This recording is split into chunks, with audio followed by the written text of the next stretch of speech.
effectivement, aujourd'hui nous sommes à Cuses et Adrizan dans le Doubs pour vous présenter autour de moi une exploitation agricole un petit peu particulière, puisqu'autour de nous, il y a des larves et des insectes, 1 tonne de larves et d'insectes élevées ici, avec l'agriculteur qui nous reçoit, Luc Herman. On peut le dire, vous êtes agriculteur, même si c'est insolite d'élever des insectes, Luc. Bien sûr, je suis agriculteur. L'activité d'élevage d'insectes est une activité émergente, mais voilà, c'est une activité agricole. Alors ici au quotidien, comment ça se passe? C'est pas comme avec un cheptel de bovins, d'ovins. En quoi consiste votre travail du coup? Alors mon travail consiste en l'élevage de cet insecte, donc le ver de farine, dont on peut voir les larves ici dans leur milieu. La principale activité est l'alimentation de ces insectes. Voilà.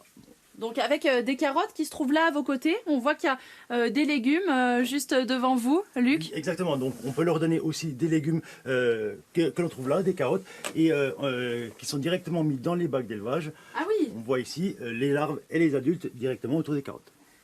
Et alors ils vont spontanément manger tous, se battre un bout de carotte. Oui, exactement, exactement. C'est vraiment leur ressource alimentaire et leur rapport en eau est fait par les légumes.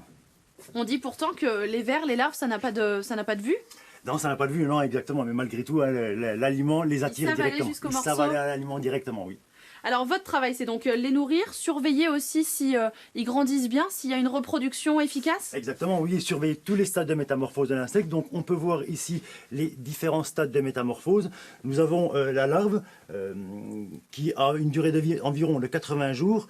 Puis qui est suivi par le stade de métamorphose nymphe, qui est le stade intermédiaire entre la larve et le petit adulte que l'on trouve ici, le scarabée, dont la fonction n'est que la reproduction. Donc ça, cet insecte, on appelle ça un scarabée. C'est un scarabée, voilà, oui, voilà, donc un insecte à 6 pattes, un coléoptère. La durée de vie est d'environ 80 jours, il ne fait que se reproduire. Et ça, Luc, c'est le produit final que vous commercialisez alors? Exactement, c'est la larve qui est commercialisée à maturité pour nourrir des animaux.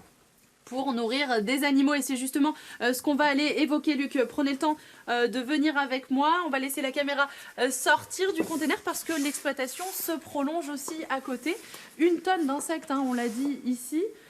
Et vous, Frédéric, vous êtes avec Luc à ses côtés depuis 1 an et demi, depuis le début de l'aventure, en tant que client principal. Alors racontez-nous maintenant à qui sont destinées toutes ces larves. Et ben, du coup, ces larves vont rejoindre la citadelle tout à l'heure. Du zoo de Besançon. Du zoo, voilà, et nourrir une diversité d'animaux importante, les oiseaux, des petits rongeurs, même les petits singes, effectivement. Donc ça veut dire que toutes ces larves-là ont des vertus nutritives, elles sont plébiscitées par les animaux, ça a un goût qui leur plaît.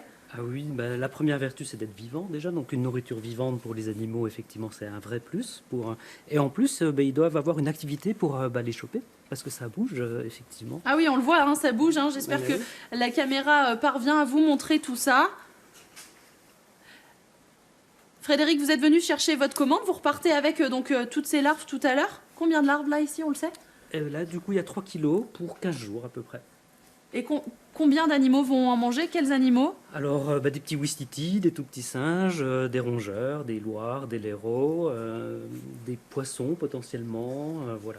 Donc ça a des vertus pour plusieurs espèces animales. En fait, c'est une nourriture de base dans la nature, dans la chaîne alimentaire importante, les insectes, les oiseaux en particulier. Alors, nous, les hommes, on n'a pas le droit encore d'en manger, mais on sait déjà aussi si ça peut avoir un apport nutritif.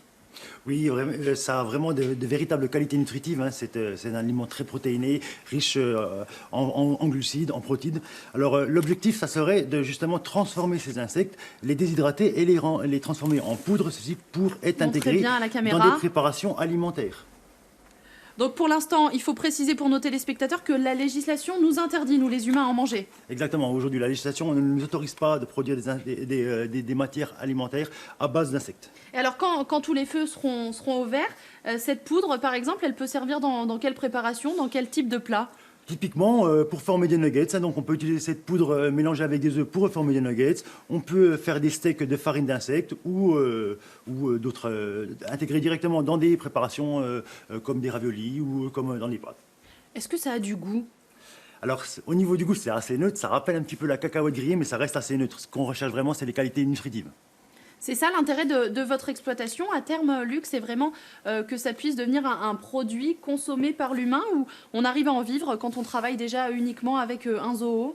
Alors, on peut arriver à en vivre exactement comme ça en travaillant uniquement avec un zoo, mais l'objectif final à long terme, c'est vraiment intégrer la chaîne alimentaire humaine. Donc, on a aussi des produits dérivés, hein, bien sûr. Hein, Oui. donc, pour avoir une filière propre, on essaie de valoriser tous les sous-produits. Alors, on a aussi... C'est ce qui est là. Exactement. Ici, on trouve donc l'amendement organique, qui sont les déjections des insectes, qui peuvent être utilisés en jardinage pour un apport azoté pour les terres. Donc ça, en revanche, on ne pourra pas le consommer, nous, un jour On ci. ne peut pas le consommer, non, pas du tout. Et aujourd'hui, il faut savoir que la législation aussi, elle est restrictive par rapport à ce produit-là, puisqu'il y a aussi un petit peu une législation à faire évoluer. Mais c'est vrai que ça pourrait avoir un avenir. Donc il y a un travail finalement d'agriculteur, on l'a compris, mais il y a aussi tout un travail de recherche et de développement pour les années à venir.